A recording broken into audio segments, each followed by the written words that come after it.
Hey everybody, welcome back to February's live training. ¿Cómo estamos?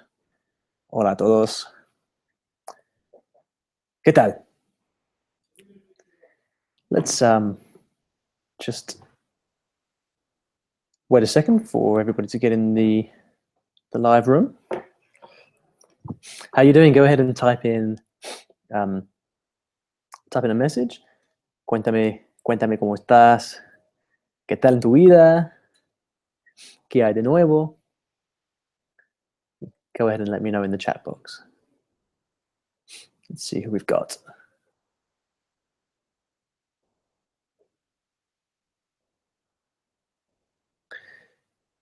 ¿Está funcionando todo bien o no? Hi Mary, hola Mary, ¿qué tal estás? ¿Me ves bien? ¿Me oyes bien? ¿Qué tal todo? ¿Qué tal la tecnología? All right.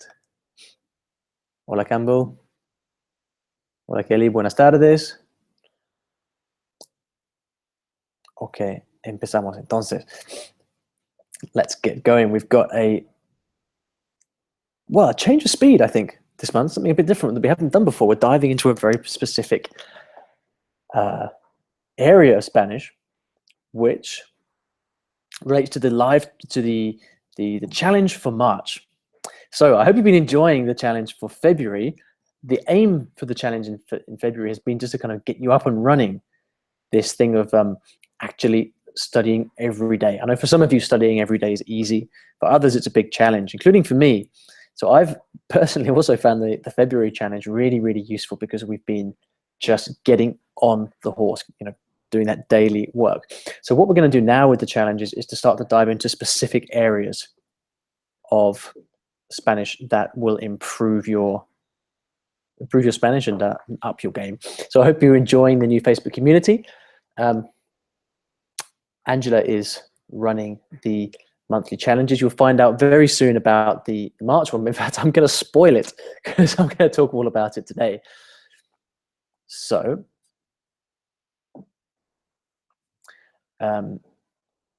again, I think what I've been realizing on a personal level about these challenges is that they really help you to think about Spanish for the long term by building that daily habit. So that's what I wanted to just for a minute, that the challenge is, if you are finding it difficult to get those 15 minutes a day done, then you've really got to think, okay, how can I better integrate Spanish into my lifestyle? Because that's going to be the key. All right, so here's the Facebook group. For those of you who aren't in there yet, I hope everybody is. I hope you're enjoying it. You've been getting to know everybody. Facebook group, please check your email. There will be join. In March, we are going to be focusing on past tense. Lovely. They're not, but they are extremely useful. Spanish has a layer of complexity.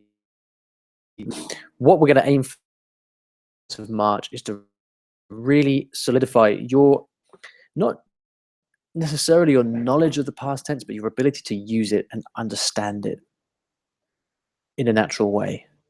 That's what we're going to aim for. So specifically, we're going to be talking about the difference between the imperfect and the preterite. Preterite, also known as the simple past. These are the two past tenses that are used interchangeably in Spanish. Well, no, not interchangeably. That's the wrong word. The two past tenses that are used most often. Perfecto, pretérito. Okay, so it's there. That's the nice thing about Spanish. Sometimes the words are pretty much the same. And in this session is I'm going to give you really the kind of the key conceptual stuff that you need to know about these two past tenses, and then examples of where native English speakers tend to get it wrong, and then I'll tell you how we're going to practice this over the course of the month. Okay, super exciting. Let me ask you though, a quick question, and I want you to type in the answer here. How many different kinds of past tenses can you think of in English? How would you describe the past tenses in English? Just take a second and type that in. I'd like to see what you say. So could you give examples of different past tenses in English? What could you identify off the top of your head? They could be past tenses, past verb forms, whatever you like. Go ahead and let me know.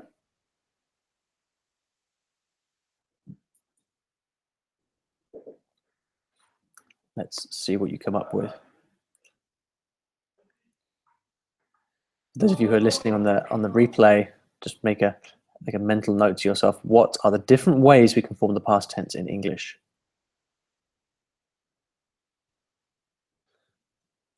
So Campbell says, I worked, I was working, I have worked, I had worked. Yeah. Mary says maybe 4 or 5. Yeah, exactly. So we're not going to have an English grammar lesson today, but I just wanted to get you thinking about that, because the Spanish past tense and the English past tense are pretty similar, but the difference is that sometimes there is no distinction in English where there is one in Spanish. Okay? And that's where we have to pay attention, because as native English speakers, there may be distinctions that we're simply not aware of in Spanish. Okay? So let me give you an example. In the past tense, I ate at 7 a.m. I actually meant to say 7 p.m. in there. Just to please pretend that that's 7 p.m. So what situation, let's take this as an example. I ate at 7 p.m. What situation is this referring to? What do you have in your mind? Is it last night? Or one evening last week? Is there something else it could be? Well, as hopefully you realized, in English, you can't tell. Okay, you can't tell whether I ate at 7 p.m. last night or whether I ate at 7 p.m. for 10 years and then one day I stopped. Okay? And in many ways in English, the distinction doesn't matter, but in Spanish, it does. And you can tell from the verb itself. Okay? So let's just have a quick look at what we're dealing with in Spanish. In simple past, or preterite, this is a few little examples just to make sure we're clear about what it is in Spanish. Okay? So you can say, yo comí, tú comiste, él comió. Okay, this is the preterite or the simple past in Spanish. The imperfect, the equivalent in the imperfect would be yo comía, tú comías, él comía. I'm sure you came across this before.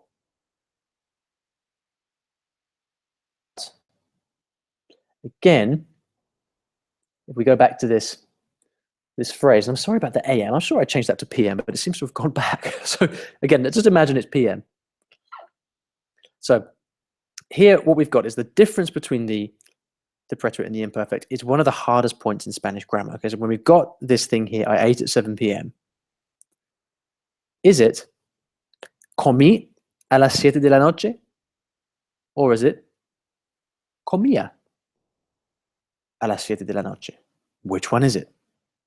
Okay, so this is we won't answer that now. We'll come back to that later. But this is an example of the kind of challenge that we face in Spanish, okay? As an English speaker, there's no difference, but in Spanish, there is, okay? Does that make sense so far?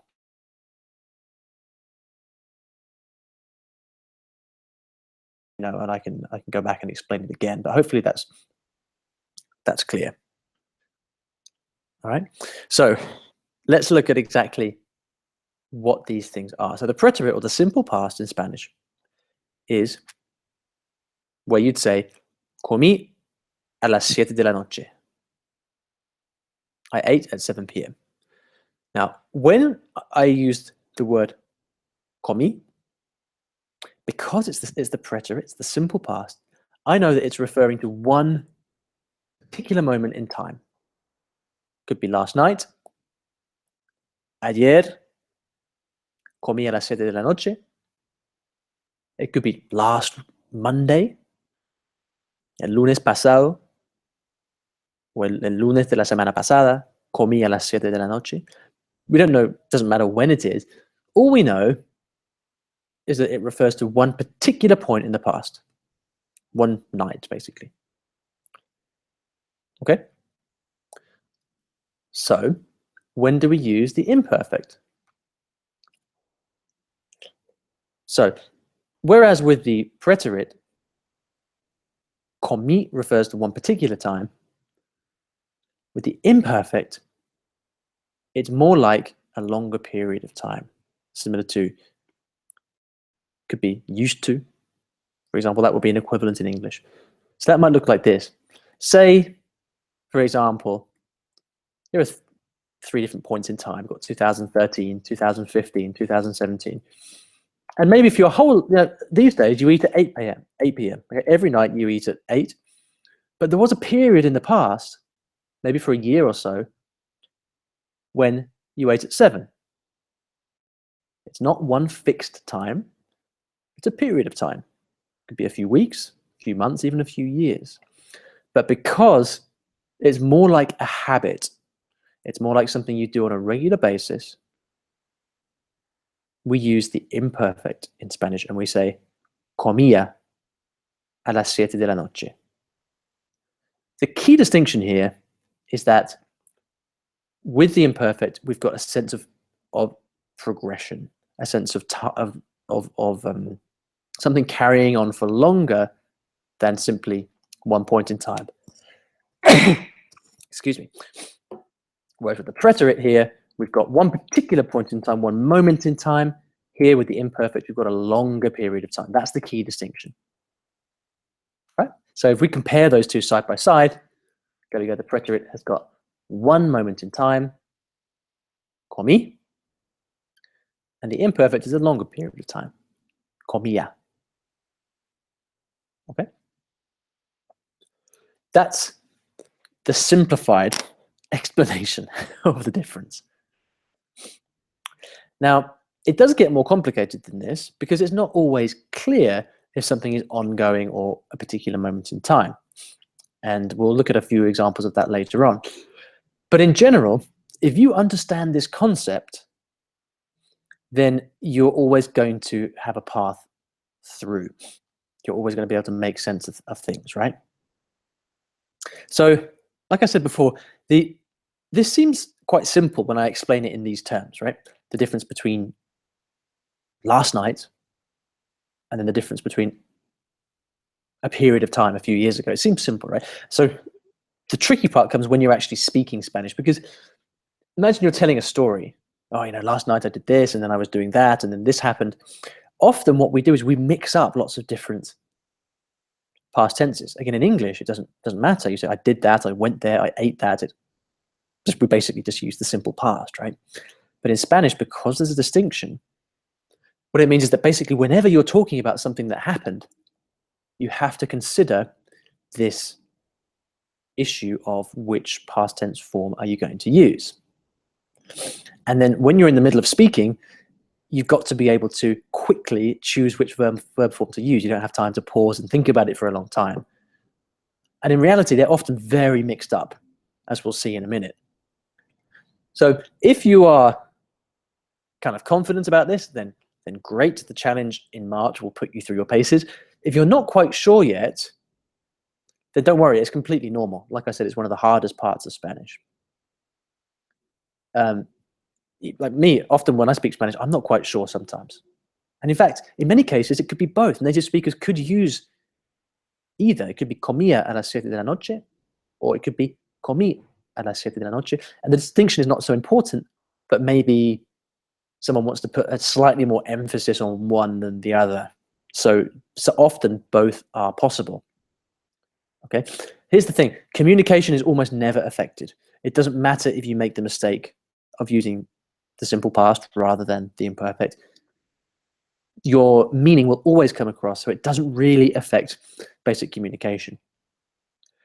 Now, I was talking to a Spanish teacher the other day, and I was actually asking her, how do you teach the difference between the preterite and the imperfect? And she said, the important thing is that you start to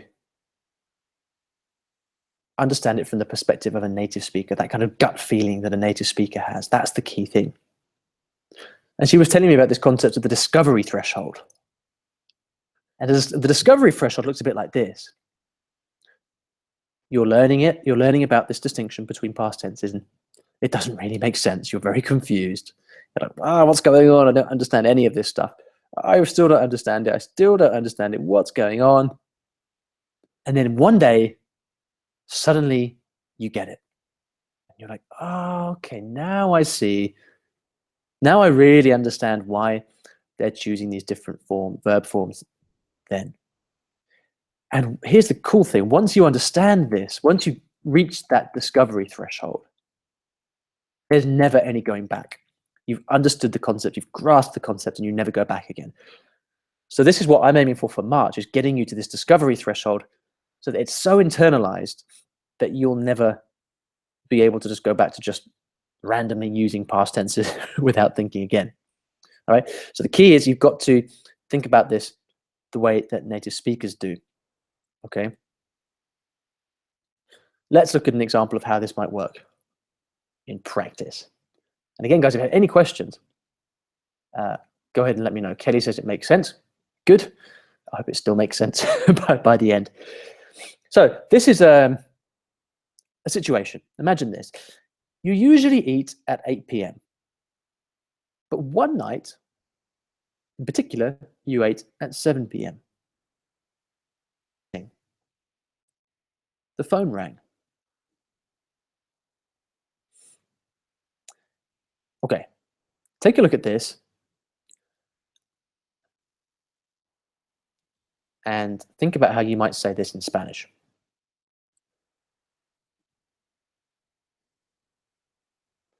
Look at the different forms of the past tense.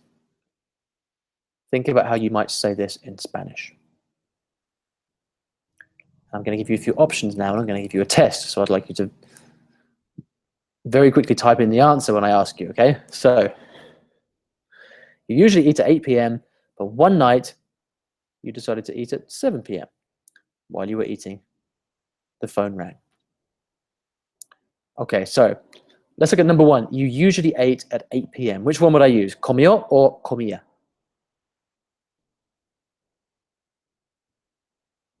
Go ahead and type it in, your gut reaction, please. And well, in fact, here the verb form I've used is actually the third person. So if you're talking about él or ella, él comió, él comía. So again, don't worry about that. Just think about which form are you going to use. Preterite or imperfect? Let me know. You usually ate at 8 p.m. Coco says comía. That's right. Mary says comía. Good stuff. Exactly. But one night you ate at 7 p.m. Which one are you going to use?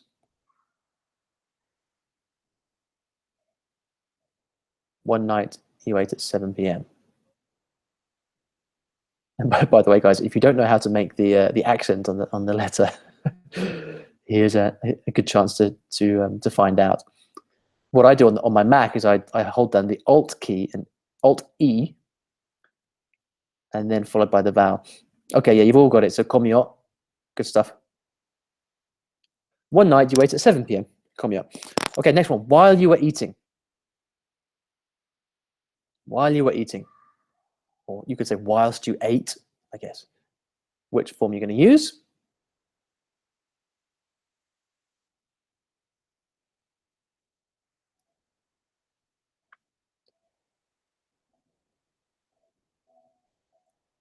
Okay, Mary and Coco got it right. Yeah, so whilst you were eating, comía, because the emphasis here is while you're eating, during all that time that you're eating, which might be half an hour, right?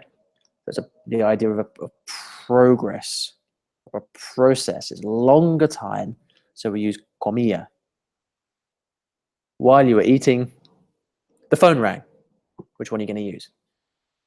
Imperfect or preterite? There's different ways of saying the phone rang in Spanish. I'm using the verb sonar here. The phone rang. You're going to say sonó or sonaba.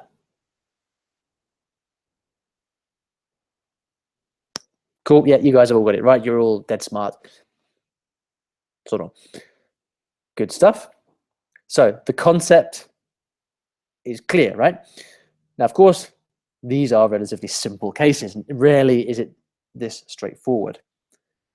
It gets a lot more complex, but here's the thing, guys. It's not the rules that change, okay? It's the sentiment or the meaning that you're trying to convey that changes, okay? So again, just to be super clear about this, you usually ate at 8 p.m., okay? That's a long period of time, but one night you ate at 7 p.m. Fixed time. And then while you were eating during that long period, the phone rang at one particular point, okay? So, as I said, it gets more complex, but the basic point about the idea of progression or a fixed time stays the same. So here's the thing. Don't worry about understanding each specific case of using the preterite or the imperfect, because sometimes you can use both. What I want you to focus on instead, when you're practicing this stuff, is to look at the underlying concepts and think, what idea, what sentiment is he trying to convey here? Is it a sentiment of fixed time or a sentiment of longer progressive time? This is the key to learning this verb, this distinction intuitively, like native speakers do. Okay, so again, just to be clear, the preterite is one specific time, the imperfect is a longer time. You guys have got that by now. This is the basic form. Right, now let me give you an example of, I'm going to show you something cool. This is a mistake that I made recently. Angela actually pointed it out to me. And it's an example of the kind of mistake you can make when, even though you know the rules, when you're speaking and you're not thinking that much, this is the kind of stuff that can slip out, right? So it's the kind of stuff that it's easy to forget when you're in the middle of conversation. The deeper that you can ingrain this in your understanding of the preterite or the imperfect, the more likely you can feed this through into your speaking. So I was telling this to Angela the other day.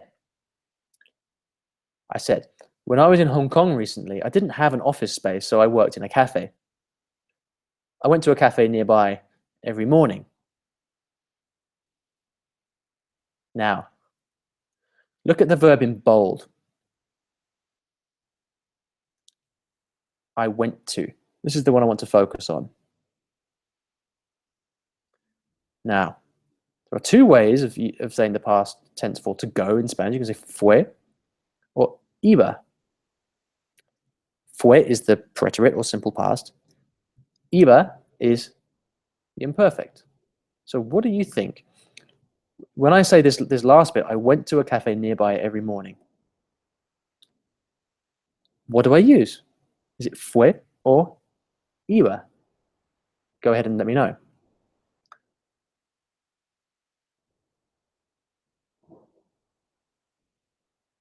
Sorry, it should be fui. Sorry, I typed it out too quickly.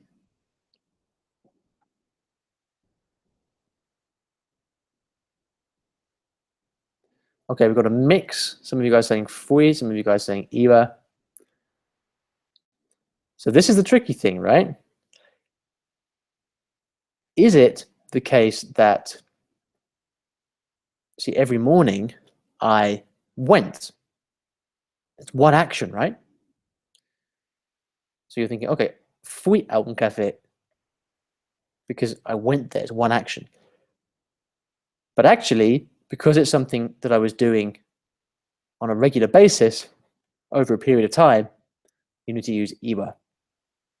So you said, todas las mañanas iba a un café cerca de mi casa. Again, when we kind of look at it in this clinical environment of a lesson, it kind of makes sense, right? It's the kind of thing that you forget when you're speaking. All right. So what we're going to do in the challenge this month is we're going to focus on practicing this every day. What you focus on, you'll get better at. So every day, what you're going to do is you're going to receive an excerpt from my book of intermediate Spanish short stories. But the verbs have been removed. The verbs in the past tense have all been removed. What you need to do is decide whether to put them back using the preterite or the imperfect. Very simple. I've chosen the stories that were written in the past tense. And so because of that, there's lots and lots of examples. So you've got two challenges. Firstly is actually to kind of read the story and understand what's going on. So you've got a bit of reading practice there as well, but you've got to decide which is the most appropriate. And of course, hopefully that should lead to lots of exciting discussion in the Facebook group. This is exciting stuff. This is really, really good, authentic practice. So let's see what happens. What you'll discover is it's much more challenging than simply these kind of clinical examples that you've seen here. Okay, so let's have a quick look at what it might look like. Okay, I've picked one example here, so I'd like you guys to do this together with me now. So what I'll do is I'll just let's have a look at this little paragraph so that we all understand it, and then we'll have a look at what the verbs are. Now, the verbs in the past, not all of them, but most of them, I've removed the verbs and put the infinitive in. Okay, so I'm going to read it out to you, but obviously I'm not going to read out the correct one because that will give the answer away. So I'll read it in Spanish, then we'll translate that into English, okay? So, ¿por qué no podemos entrar? Le preguntar al hombre corpulento parado frente a nosotros. Vestir un traje oscuro y ser alto y fuerte. Bloqueaba la entrada al club nocturno Sara. Se podía escuchar la música de baile tras la puerta. Querer entrar. Okay? Now, let's just translate this into English because it's important that in order to guess the verb, you need to make sure you understand the meaning, right? So, ¿por qué no podemos entrar? Why can't we go in? Le preguntar al hombre corpulento parado frente a nosotros. I asked the big guy standing in front of us. So why can't we go in? I asked the big guy standing in front of us. Vestir un traje oscuro y ser alto y fuerte. He was wearing a dark suit and he was tall and strong. This is obviously referring to the guy who's standing in front of us, right? Bloqueaba la entrada al club nocturno Sara. He was blocking the entrance to the nightclub called Sara. Se podía escuchar la música de baile tras la puerta. You could hear the dance music coming from behind the door or through the door. Querer entrar. We wanted to go in. Okay, so quick summary. Why can't we go in? I asked the big guy standing in front of us. He was wearing a dark suit and he was tall and strong. He was blocking the door to the Zara nightclub. Through the door, we could hear dance music. We wanted to go in. All right, so we've got 4 verbs here, and we're going to go through them one by one. So, go ahead and type it in as I ask you. So, ¿por qué no podemos entrar? Le preguntar al hombre. So, what should preguntar be? Should it be the preterite or the imperfect? Should it be le preguntaba or should it be le pregunté? Go ahead and type it in.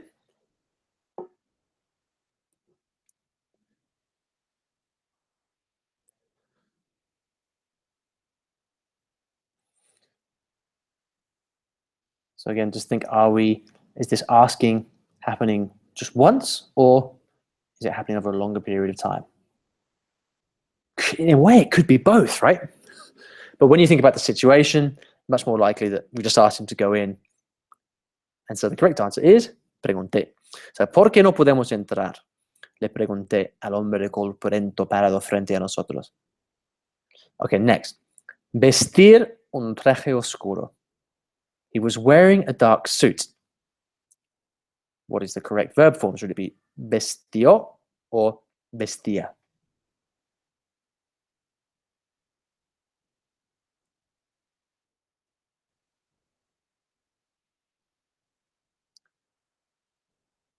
Go ahead and type it in.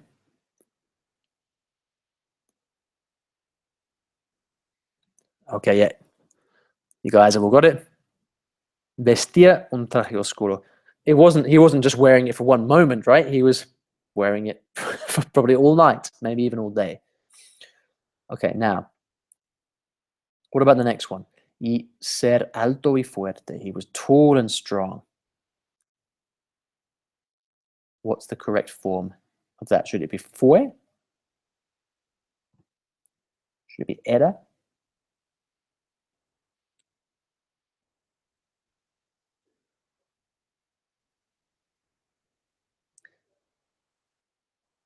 Okay, often these verbs, this is where it gets a little bit more tricky. Now you've got 3 different responses here.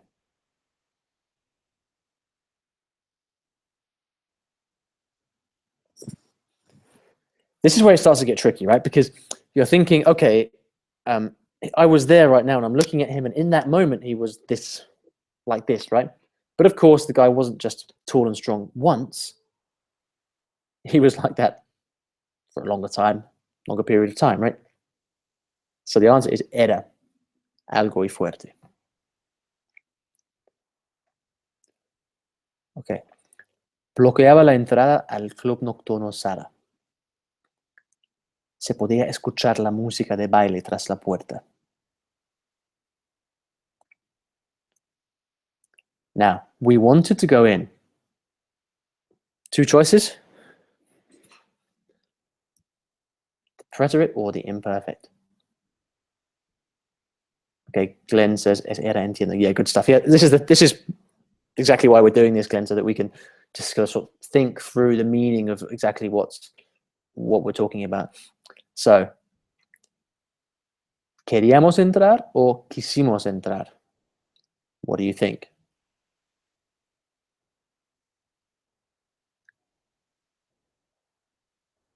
Difficult, right? It's not immediately obvious. What do you think? ¿Quisimos entrar o queríamos entrar?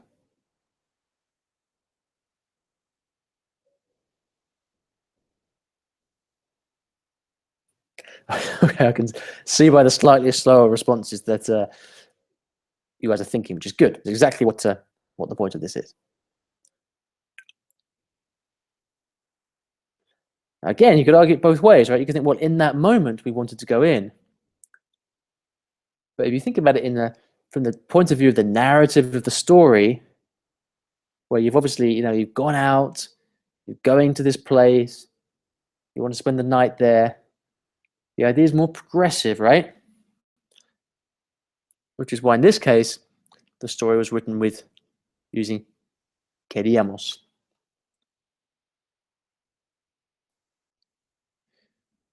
Now, many of these cases, and very similar cases, an author might decide to use a different form of the verb. So, like I said before, there's not always one correct answer. But what you've got to do is try to, again, what I really want you to think about as we head into this challenge in March is not to necessarily fixate in each case on, okay, why do we use this verb in this form in this particular example? But to think, to actually notice what the correct example is. So when you look at the answers to this test, notice what the correct example is and try to think why it was that the author chose that particular verb form rather than the other. All right, so this is what we're going to do a deep dive on next month. This is the very first exercise that you're going to get in the pack that will be downloadable for you.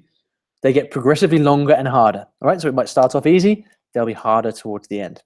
So you're really positioning yourself here as this is high level stuff we're going to be doing. You're going to be putting yourself in the shoes of an author, of a writer of Spanish, someone that's operating at the highest level in the language and deciding which verb form to use and why. And by the end of the month, I want you to have this really good instinctive understanding of the difference between the preterite and the imperfect.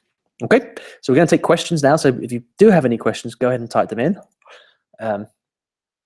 I hope you're excited about this because I think this is going to be really, really cool. And one of the great things that that we're able to do here in the academy, and especially with this new Facebook group, is really focus down on the particular things and have this kind of momentum building up and give you all the resources you need. So really looking forward to that. If you do have any questions, go ahead and let me know. You'll notice that what we didn't do today was go into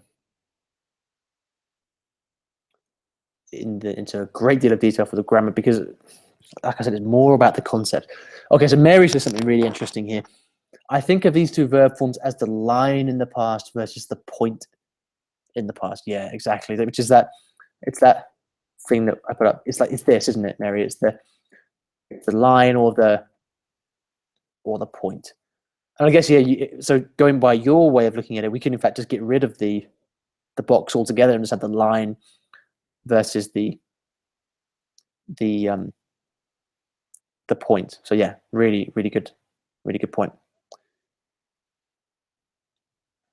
Of course, again, like what happens is that when you actually get into the reality of using these verb forms in different conversational situations, again, not always so clear. But if you get the concept, then you're set.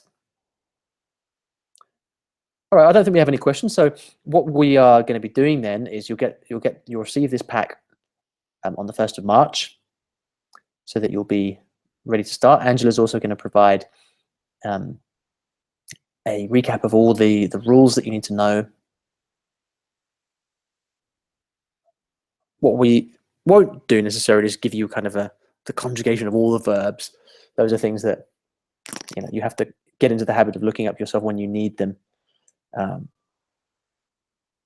But yeah, okay. Unless you've got any last-minute questions, guys, I think we're at the end. So I hope that was useful for you. I hope that's going to set the tone, and I look forward to seeing you in the Facebook group, and I look forward to seeing you in the March challenge for a bit of past tense craziness.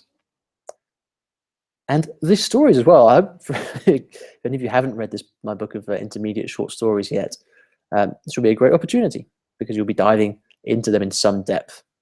Also, if you do want to brush up on the imperfect or the preterite, we've got a couple of short stories in the Grammar Central area as well that you can go through.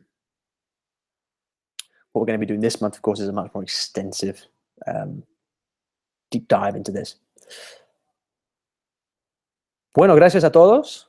Espero que tengan un buen día, un buen fin de semana, y nos vemos en el grupo, ¿vale? We'll see each other in the Facebook group very soon. Take care. Adios. Quick question from Kelly. Will the packet be on the Academy homepage? Good question. Yes, I'll put it underneath the live training videos, Kelly. I'll put it in the Facebook group as well. Thanks for raising that. That's reminded me. I'll make sure you get it. Does that make sense? You just got in there before I pressed the end button, Kelly. Good job. Yeah, so I'll put that in the live training section and in the Facebook group as well. Cool. All right then. You're welcome. Okay, guys. See you soon. Nos vemos. Adios.